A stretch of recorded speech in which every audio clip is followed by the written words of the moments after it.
प्यारे बच्चों, नमस्ते। अरे वाह, बहुत खुश लग रहे हैं सब लोग। मैं भी बहुत खुश हूँ। तो आज कक्षा 5 की इस हिंदी कक्षा में आप सभी का स्वागत है। हम शुरू करने वाले हैं अपनी पाठ्य पुस्तक वाटिका का पहला पाठ, जिसका नाम है विमल इंदु की विशाल किरणें। तो बच्चों, कविता शुरू करने से पहले हम जानते हैं इस कविता के रचयिता श्री जयशंकर प्रसाद जी के बारे में। इनका जन्म सन 1889 ईस्वी में वाराणसी जिले में हुआ था। यह एक प्रमुख कवि, कहानीकार, उपन्यासकार एवं नाटककार थे। इनकी प्रमुख रचनाएं कामायनी, चंद्रगुप्त, कंकाल एवं तितली आदि हैं। बच्चों, हम अपने चारों तरफ अनेकों ऐसे चमत्कार देखते हैं जो ईश्वर ने बनाए हैं, जैसे सूर्य, चंद्रमा, पर्वत, नदियां, फूल, पेड़ पौधे आदि। सोचकर देखिए, यदि ये सब ना हो तो हमारा जीवन कैसा होगा। तो इन अनेक चमत्कारों के लिए हमें प्रभु को हमेशा धन्यवाद करना चाहिए। तो आइए शुरू करते हैं हम अपनी कविता को। तो आप सभी मेरे साथ गाएंगे और इसका वाचन करेंगे। विमल इंदु की विशाल किरणें प्रकाश तेरा बता रही हैं। अनादि तेरी अनंत माया जगत को लीला दिखा रही है। विमल इंदु की विशाल किरणें प्रकाश तेरा बता रही है। अनादि तेरी अनंत माया जगत को लीला दिखा रही है। प्रसार तेरी दया का कितना ये देखना हो तो देखे सागर। तेरी प्रशंसा का राग प्यारे तरंग मालाएं गा रही हैं। प्रसार तेरी दया का कितना ये देखना हो तो देखे सागर। तेरी प्रशंसा का राग प्यारे तरंग मालाएं गा रही हैं। तुम्हारा स्मित हो जिसे निरखना वो देख सकता है चंद्रिका को। तुम्हारे हंसने की धुन में नदियां निनाद करती ही जा रही हैं। तुम्हारा स्मित हो जिसे निरखना वो देख सकता है चंद्रिका को। तुम्हारे हंसने की धुन में नदियां निनाद करती ही जा रही हैं।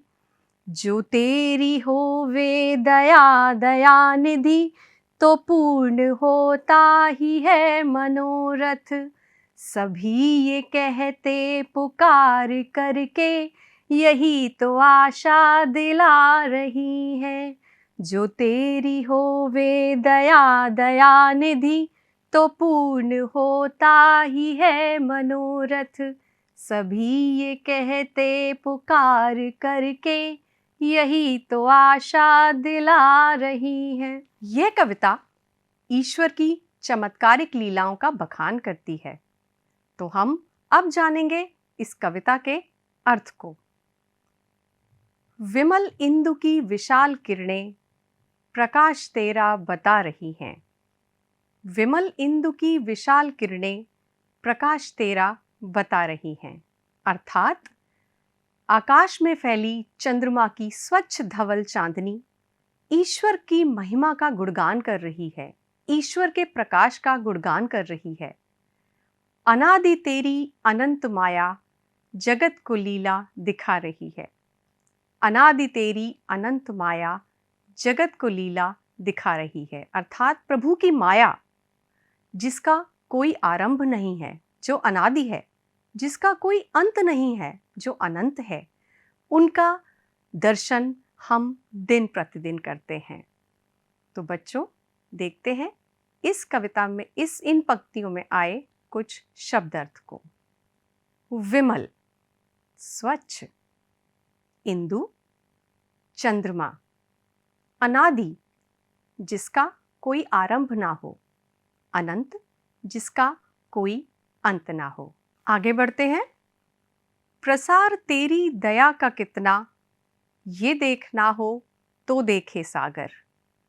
प्रसार तेरी दया का कितना, ये देखना हो तो देखे सागर। कवि कहते हैं कि यदि हमें ईश्वर की दया को समझना है, उसे जानना है, तो हमें समुद्र को, सागर को देखना चाहिए, जिसका विस्तार असीमित है। आप सभी ने भी शायद मोबाइल में या टीवी में कभी समुद्र को देखा होगा, या कुछ लोगों ने तो सामने से भी समुद्र को देखा होगा। तो जिस तरह से समुद्र का विस्तार अगाध है, उसी तरह से प्रभु की जो कृपा है वो अपरंपार है, वो सदैव हमारे लिए उपलब्ध है। तेरी प्रशंसा का राग प्यारे, तरंग मालाएं गा रही हैं। तेरी प्रशंसा का राग प्यारे, तरंग मालाएं गा रही हैं।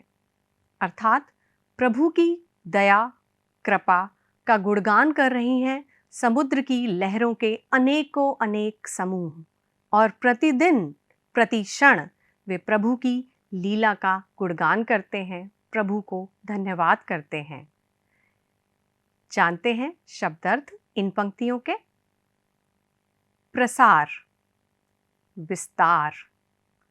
तरंगमालाएं, लहरों के समूह। प्रशंसा, तारीफ। आगे पढ़ते हैं। तुम्हारा स्मित हो जिसे निरखना, वो देख सकता है चंद्रिका को। तुम्हारा स्मित हो जिसे निरखना, वो देख सकता है चंद्रिका को। यहाँ पे कवि का भाव है कि यदि हम प्रभु की मंद मंद मुस्कान, मन मोह लेने वाली मुस्कान को देखना चाहते हैं, तो हमें चंद्रमा की चांदनी को देखना चाहिए, जो हर तरफ प्रभु की मुस्कान को हर रात बिखेरती है। तुम्हारे हंसने की धुन में नदियां निनाद करती ही जा रही हैं। तुम्हारे हंसने की धुन में नदियां निनाद करती ही जा रही हैं। और जब हम नदियों की कलकल करती ध्वनि को सुनते हैं, तो हमें लगता है कि प्रभु के हंसने की आवाज आ रही है।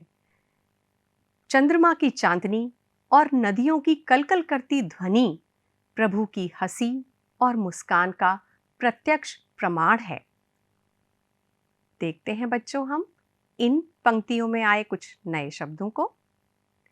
स्मित अर्थात मुस्कान या मंदहास। निरखना अर्थात निहारना या देखना। निनाद हंसने की ध्वनि। अब अंतिम पंक्तियां इस कविता की। जो तेरी होवे दया दया निधि, तो पूर्ण होता ही है मनोरथ। जो तेरी होवे दया दया निधि, तो पूर्ण होता ही है मनोरथ। कवि ये कहते हैं कि यदि हम पर ईश्वर की कृपा है, यदि उनकी दया दृष्टि हमारे ऊपर है, तो हमारी सारी इच्छाएं, सारी मनोकामनाएं स्वयं पूरी हो जाती हैं। सभी ये कहते पुकार करके, यही तो आशा दिला रही है। सभी ये कहते पुकार करके, यही तो आशा दिला रही है। कवि कहते हैं यदि हम अपनी इच्छाओं की, अपनी मनोकामनाओं की, अपनी अभिलाषाओं की पूर्ति चाहते हैं, तो हमें सदैव प्रभु का स्मरण करते रहना चाहिए। हमें सदैव उनके चमत्कारों के लिए, उनकी कृपा के लिए कृतज्ञ रहना चाहिए, और हमें हमेशा प्रभु का धन्यवाद करना चाहिए। बच्चों, देखते हैं हम कुछ शब्दार्थ। दयानिधि, यह ईश्वर के लिए कहा गया है, जो कि दया के भंडार हैं। मनोरथ अर्थात मन की अभिलाषा। बच्चों, अब आपके लिए है एक अभ्यास कार्य। पहला प्रश्न, प्रकृति की कौन कौन सी चीजें आपको ज्यादा आकर्षित करती हैं? दूसरा प्रश्न है, आप अपने लिए ईश्वर से क्या वरदान मांगना चाहेंगे? इन दोनों प्रश्नों का उत्तर आप अपनी कार्यपुस्तिका में लिखिए और अपने शिक्षक और अपने मित्रों के साथ साझा कीजिए। उम्मीद है कि आपको ये कविता अच्छी लगी होगी और समझ में भी आई होगी। तो पढ़ते रहिए, मुस्कुराते रहिए, स्वस्थ रहिए। धन्यवाद।